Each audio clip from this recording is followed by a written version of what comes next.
This is Boxing Talk 8576, man. I just want to talk about Triple G and his situation with this whole Canelo thing. Him and Canelo had, they fought like what 2-3 months ago.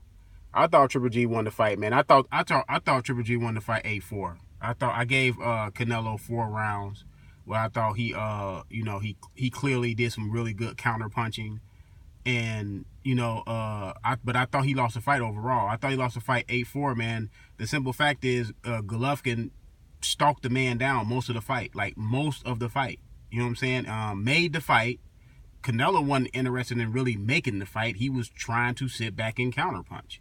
You know what I'm saying? And usually the guy that's sitting back counterpunching, he has to rely on his opponent to be aggressive so he can get his punches off and so he can score in the fight. And he didn't do enough counterpunching. He didn't counterpunch enough.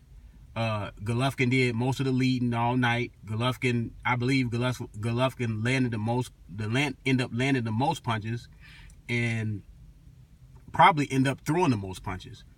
But Golovkin clearly made the fight, man. Golovkin landed the more harder shots. Yes, Canelo landed some visually clean shots. Yes, we know Golovkin don't move his goddamn head. So yeah, he was getting hit with some clean shots, but he was landing clean shots on Canelo as well. You know what I'm saying? Clean, hard shots. Canelo was leaning on the ropes, and I don't think he did very well off the ropes. He was trying to do this whole rope-a-dope thing, but he wasn't doing nothing off the ropes. He wasn't fighting off the ropes. So and then another thing. I noticed since that fight, man, people have been saying Golovkin has, he's slipping.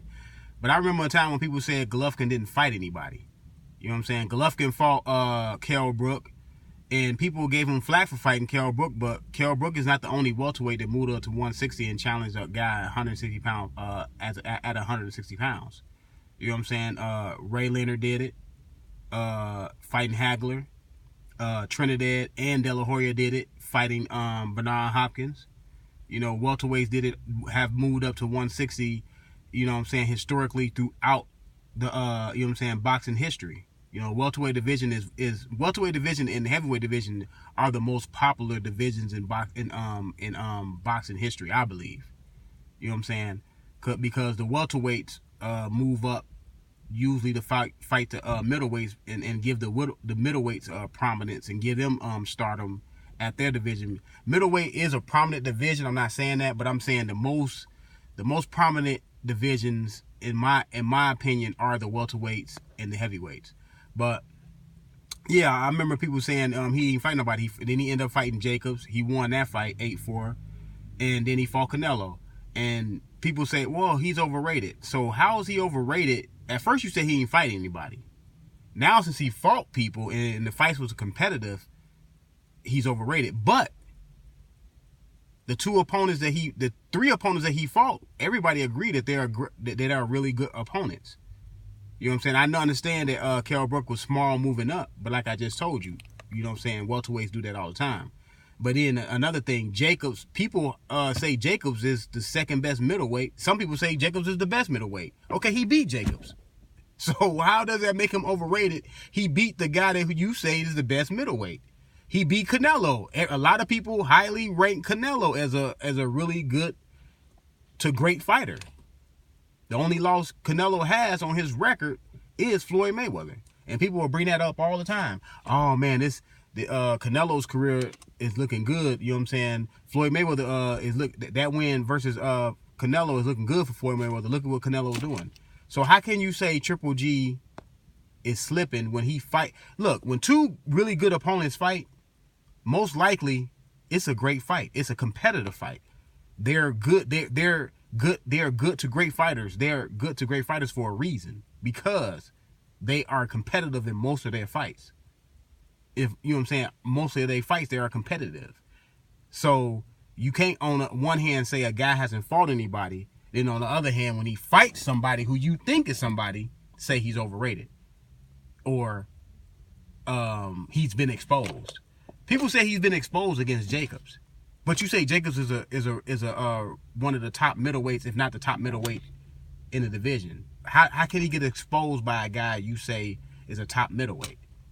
Canelo, how can he get exposed versus Canelo when you say Canelo is this and Canelo is that?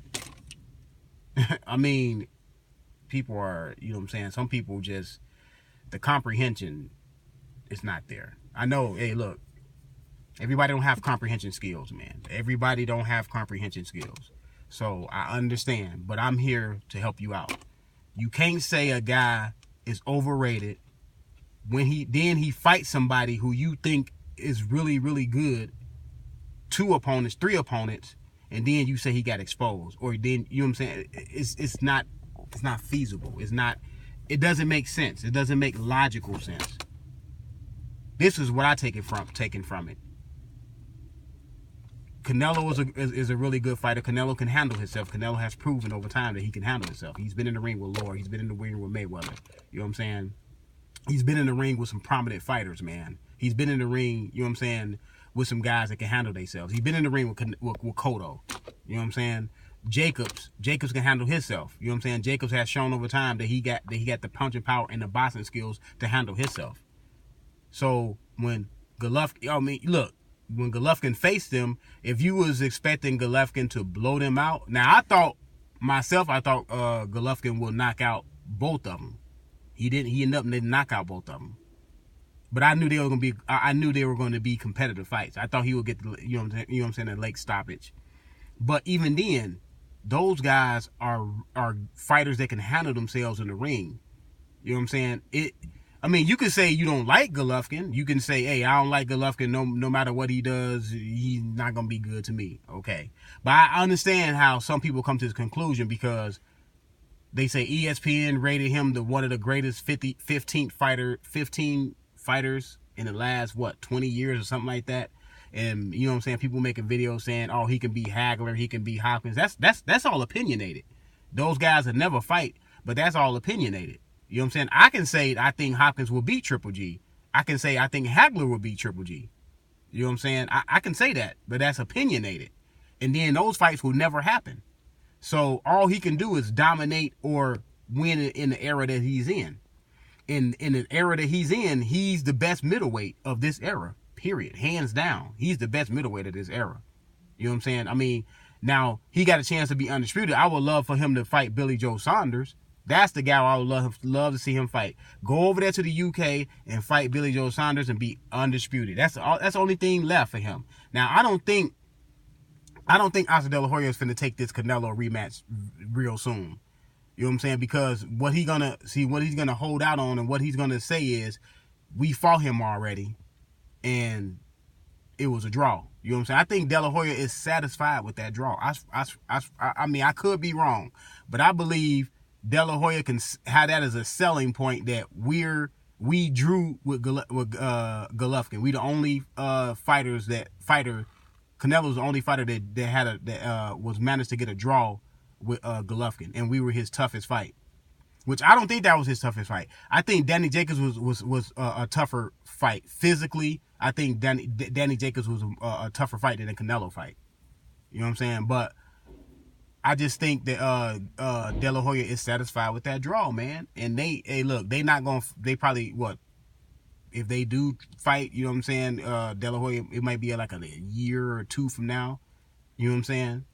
But if I was Golovkin, I would go ahead and fight Billy Joe Saunders after Billy Joe Saunders fight Lemieux. I'll fight the winner of that fight. And hopefully Billy Joe... Well, it doesn't matter if Billy Joe Saunders win. Whoever win, you know what I'm saying, gonna still have the belt. So if I was him, I'll leave Canelo alone with De La Hoya and his antics, and I'll go ahead and fight the winner of that fight and become the undisputed middleweight champion of the world. And then when De La Hoya come calling, you gonna have way more leverage because now you're gonna be the undisputed middleweight champion of the world. And if De La Hoya start all that, oh well, we gotta have 80% of the money and all that, just tell him to go fuck himself. Hey, go ahead about your business. You know what I'm saying? Because hey, I believe I won the fight anyway. So, you know what I'm saying? I just wanted to